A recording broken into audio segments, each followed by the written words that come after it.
What's crackin'? My name is Hans, and for today's video guys, bibigyan ko kayo ng update regarding dito sa investment na aerobot.usdt.net.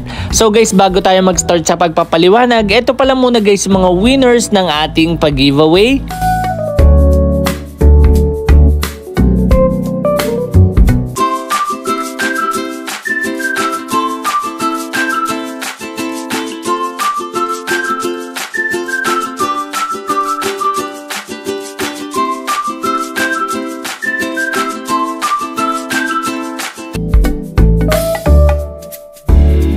Few moments later. So guys, eto nandito tayo sa website na aerobot.usdt.net. So hindi ko na kailangan ipaliwanag sa inyo kung paano mag-register dito. So ngayon guys, ayan, mag-scroll down lang tayo. So alam nyo naman, bago kayo magka-income, kailangan nyong i-click tong Start Quantify. So ngayon, nakatatlong withdraw na ako dito. Pakita natin sa inyo. So ito guys yung aking Binance. So may na-withdraw ako ditong 2.2, ito 2.18. So pakita natin sa inyo yung pinaka-latest. Ayan, 2.2 USDT.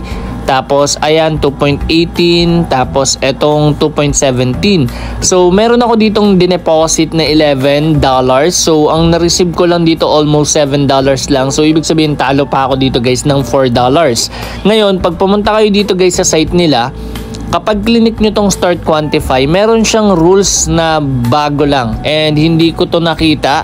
Wala rin to dun sa kanilang mga binibigay na rules and also sa mga information nila. So may encounter nyo siya guys doon sa 4th day. Okay, so ito na yung pang-apat kong day na dapat kikita ako ng $2. Pero ayan, kung mapapansin nyo, ang sabi dito is, ayan, invite one user to recharge $11 before you continue to complete task. So ibig sabihin, para kumita tayo ng $2 dito, kailangan natin mag-invite ng magde-deposit ng $11. So ibig sabihin, ito na yung pinaka-last na magiging withdrawal ko. So sa 4th day, negative tayo. So ito yung update guys. Bali, 3 araw lang ako naka-withdraw dito ng $2 lagpas. Ayan, pakita natin sa inyo guys. Okay? So ito yung aking account. Ayan. Meron akong $11 dito. So pag clinic natin tong withdraw, ayan, meron pa ako ditong $1.1. Siguro galing to sa invite guys. Okay, so ang pinaka minimum dito is $2. So hindi ko lang din siya ma-withdraw.